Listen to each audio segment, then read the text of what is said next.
Alright, so I've been playing Rising Storm 2 Vietnam for about 2 years now, and in those 2 years I have had some amazing fun, but I decided that if I were to appreciate this game, I should also play the games that come before it, which was Rising Storm 1 and Red Orchestra 2, or you could go back to like Red Orchestra 1, but let's ignore that. And quite frankly, they are basically the same game, Red Orchestra 2 and Rising Storm 1 that is, it's just that they vary depending on where the battle is taking place, whether it's in Europe or in the Pacific area. But I mean, quite frankly, I like to do this with a lot of games that I get. Like if I were to get Doom, the new Doom, I'd have to go back and play the original one just so I can appreciate the development of the game. It's just something that I like to do, and in this case, I did it with Rising Storm 2. And this is quite unrelated to the video, but you got people saying that Far Cry 3 was the best, so I know Far Cry 4 was the best, but in my personal opinion, Far Cry 1 is the best Far Cry that they have ever made. Even though it's a linear story, it's just absolutely amazing, and I do believe that it is probably the nostalgia that's talking.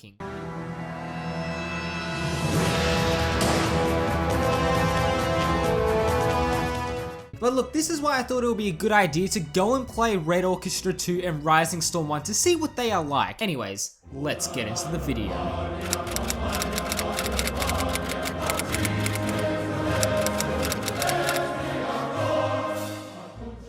Alright, so a pre-warning. I neglected to do my research to see if there were any Australian servers, and turns out there isn't. So I had to hop onto an American server with 300 ping, so some of the gameplay you might see is truly shocking and quite comical. You see the shooting animation happen, right? But no bullets come out of it for like 2 seconds. So a lot of the gameplay is in fact with bots, because I don't see how else you'd expect me to get gameplay that's, you know, somewhat watchable. And you know, I'm gonna talk about Red Orchestra and Rising Storm 1 as if they were one game, but I'm mostly going to be referring to Red Orchestra 2. But my initial impressions when starting this game was that they look and feel pretty damn good. And when I mean this, I'm talking about the actual atmosphere and the feeling and the immersion. It's really well done, and it still holds up pretty damn well. And because quite frankly, the game is set in World War II, which is arguably the worst war ever fought in the 20th century, and the atmosphere feels like absolute shit. In a great way, that is. Everything just feels dark and depressing, and I really feel like I'm back there fighting in the snow or on the beaches of I can't pronounce that. Iwo Jima? I bet it's gonna be Iwo Jima. Bro, I don't know this. But look, I want to clear out one thing that is, I have to absolutely say that I hated about this game. But can someone please tell me, is there a way to remove this aiming effect where the barrel of the gun moves but not the screen? Because that was one thing that I absolutely hated about this game. Because I remember buying Arma 2 a couple of years ago, and I hated it because of this specific reason. And I refunded the game specifically for that. And then I went and bought Arma 3 and realized that it would burn a hole into my computer, so all I do in that game is just place civilians in a village and bomb them with the rocket artillery. And truth be told, it's quite therapeutic, you should try it out yourself. But then I bought Rising Storm 2 Vietnam, and I love it. I absolutely love that game. It's one of my favorite games. But I saw that you could turn this effect on in the settings where like the barrel or the gun itself moves, but the screen doesn't move. And I tried it out, and I'm like, wow, this is absolutely terrible. I don't want this, so I turned it off.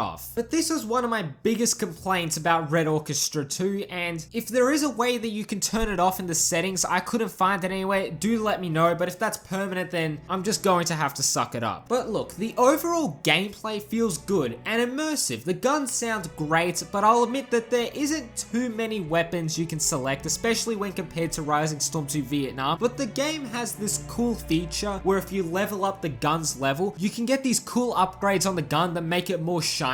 And you can get weapon magazine upgrades, scope upgrades, and you can get these by leveling up your weapon. I think that this is such a cool feature because it's not like you're able to unlock a thermal scope and slap it on the PPSH, and honestly, I feel the same way as if I were to do that in Red Orchestra 2, as if I were to do it in Modern Warfare 3 by putting a thermal scope on the PM9. Bro, why? It just makes no sense, but I like how there's an incentive to level up weapons that make them perform better. It's like you get rewarded for using these weapons. But now I want to talk about the tanks, and if you know me in real life, you know that I absolutely love tanks, and this game does it so freaking well, and now I absolutely understand why people want Rising Storm 2 Vietnam to have tanks in it, because it's just such a cool thing, and it's so well done in Red Orchestra 2. Because I love the feeling of sitting inside the tank, because it's got the real interior. You can't get third person view, you're in this tight, cramped space. You can look around, see your crew members, and sometimes when you get hit by a tank shell or something, you can see that your crew members have been absolutely decapitated or their bodies have been exploded. And when I see that happening, I get this sense of dread, like, oh my god, that could be me next. And I'm like trying to panic and trying to adjust the tank in a way so that I can't get hit. And then if a crew member does die, you're gonna have to actually switch from driver's seat to, let's say, the gunner position or commander's position, and it takes longer to switch positions than if they were alive. But another thing that just feels fantastic is sticking your head out of the cupola, or cupola, it depends how you pronounce it, and just the feeling of moving in this tank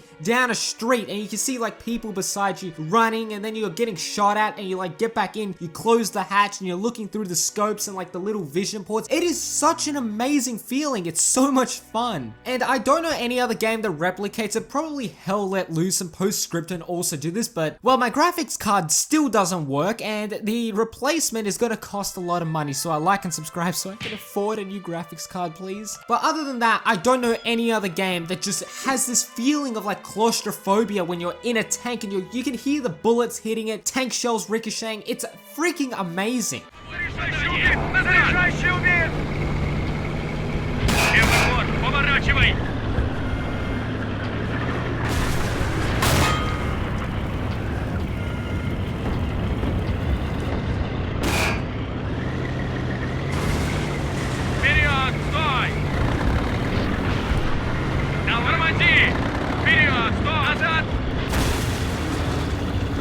I also love how there are tank specific maps. I forgot the name of it, but you're probably seeing on the gameplay that it's like an airfield and it's like tanks just battling each other. It is so freaking amazing. And I'm gonna be completely honest, if you've seen my 83 video, then you'll know that I want tanks in this game. And even Antimatter Games has said themselves on the Discord that there will be tanks in the game as far as we know at this moment. And I just can't wait. If it's the same way that it was implemented in Red Orchestra 2, oh my god, I'm just going insane just thinking about it. It's going to be absolutely amazing. And yet again, even sitting in the T-34, oh my god, it's just so claustrophobic. And I can't imagine what it was like for people during World War II in real life to actually sit in these like death boxes and just like hear ricocheting sounds and then just getting bam, blown up or ammo racked, or you know, okay, I'm probably talking about like World of Tanks and whatnot, but getting ammo racked in real life still isn't really good. But another little complaint about the tank combat is you can't get out of the tank, so you're basically trapped in it. But hey, I know that I probably spent like half the review talking about tank combat, but it's just so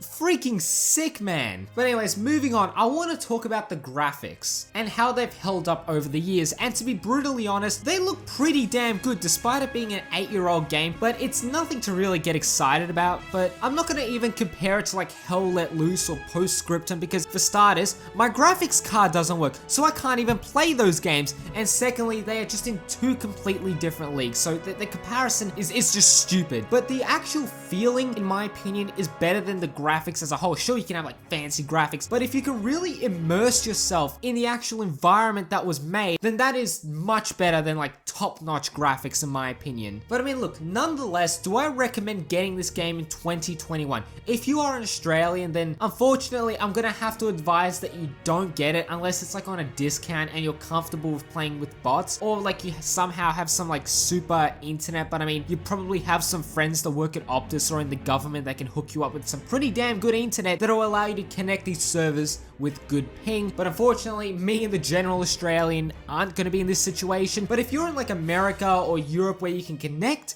and have good ping, then yeah, I recommend the game. It's pretty damn good and it still holds up pretty well. But I'm just happy that I get to appreciate what came before Rising Storm 2. And I do look forward to future work by Antimatter Games and Tripwire.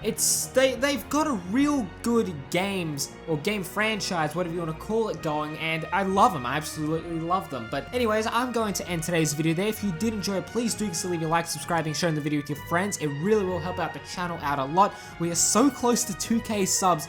Oh my god, I'm so happy. But anyways, I will catch you guys in the next video. Peace.